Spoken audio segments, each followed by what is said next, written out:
Hi friends, welcome to KR tech. మనం ఇప్పుడు 3 phase AC outdoor wiring కోసం అయితే తెలుసుకుందాం ఫ్రెండ్స్.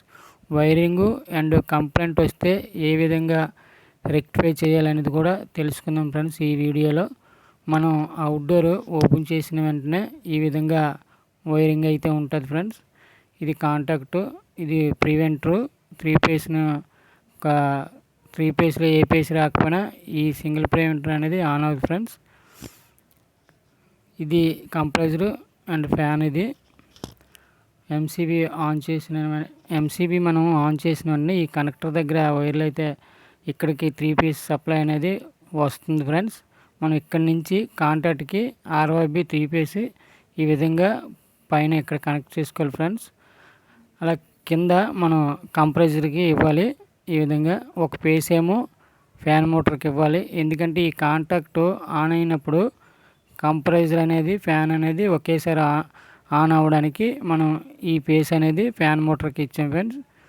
ఈ కాంటాక్ట్ ఏ విధంగా ఆన్ అవుతుంది అనేది మనం ఇప్పుడు తెలుసుకుందాం ఫ్రెండ్స్. ఇక్కడున్న ఫేస్ నోటర్లు మనం ఇండోర్కి అయితే ఇవ్వాలి ఫ్రెండ్స్. ఈ ఫేస్ నోటర్లు ఇండోర్కి అయితే వెళ్తుంది. ఇండోర్ మనం ఇక్కడ ఎంసీబీ ఆన్ అయిన వెంటనే ఈ కాంటాక్ట్ అయితే ఆన్ అవ్వదు. ఈ పవర్ నోటర్లో ఫేస్ అనేది ఇండోర్కి వెళ్ళి ఇండోర్ ఆన్ అవుతుంది. ఇండోర్ ఆన్ అయిన 1 మినిట్లో మనకి రిటర్న్ సప్లై అనేది ఇండోర్ నుంచి వస్తుంది.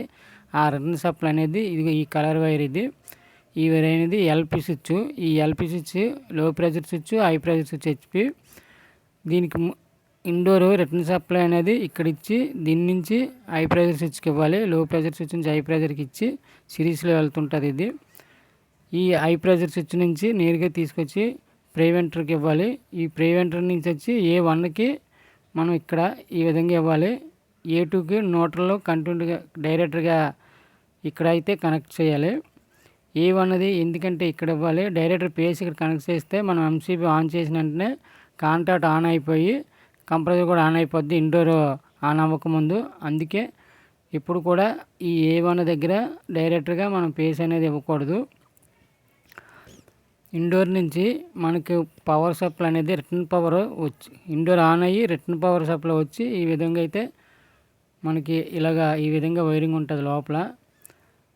ఎప్పుడైనా ఇండోర్ ఆన్ అయ్యి అవుట్డోర్ ఆన్ అవ్వకపోతే ఎర్రర్ కూడా వస్తుంది మనకి ఇండోర్ డిస్ప్లేలో. ఎల్పి వస్తే గ్యాస్ ఏమైనా తక్కువ ఉందా అనేదాన్ని చెక్ చేసుకోవాలి. హై ప్రెషర్ హెచ్పి అని వస్తే కండెన్సర్ అనేది ఏమైనా బ్లాక్ అయిందా ఏంటనేది చూసుకోవాలి. మనం ఫ్యాన్ మోటార్ స్లోగా తిరుగుతుందని చెక్ చేసుకోవాలి. ఈ 2 స్విచ్ల్లో ఏది పని చేయకపోయినా అవుట్డోర్ ఆన్ అవ్వదు. అలాగే ఈ ప్రివెంటర్ కూడా వర్క్ చేయకపోతే ఈ కాంటాక్ట్ అనేది ఆన్ అవ్వదు. కాంటాక్ట్ ఆన్ అవ్వకపోతే కంప్రెసరు ఫ్యాన్ అనేది రన్ అవ్వవు. ఇక్కడ నుంచి లూపులు వేసాను 3 ఫేజ్లు చూసారు కదా ఫ్రెండ్స్. ఇక్కడున్న 3 ఫేజ్ లూపులు వేసి ఈ ప్రివెంటర్కి ఇవ్వాలి. ఈ ప్రివెంటర్కి ఎందుకంటే ఇవ్వాలి, ఈ 3 ఫేజ్లో ఏ ఒక్క ఫేజ్ అయినా ఎక్కడైనా కట్ అయిపోయినా పవర్ అనేది ఎంసీబీ నుంచి రాకపోయినా ఈ 3 ఫేజ్లో ఏ ఒక్క ఫేజ్ రాకపోయినా ఈ ప్రివెంటర్ అనేది ఆన్ అవ్వదు. ఇందులో రిలే ఉంటుంది. ఆ 3 ఫేజ్లో ఏవి ఒక్క ఫేజ్ రాకపోయినా ఈ రిలే అనేది ఆన్ అవ్వదు.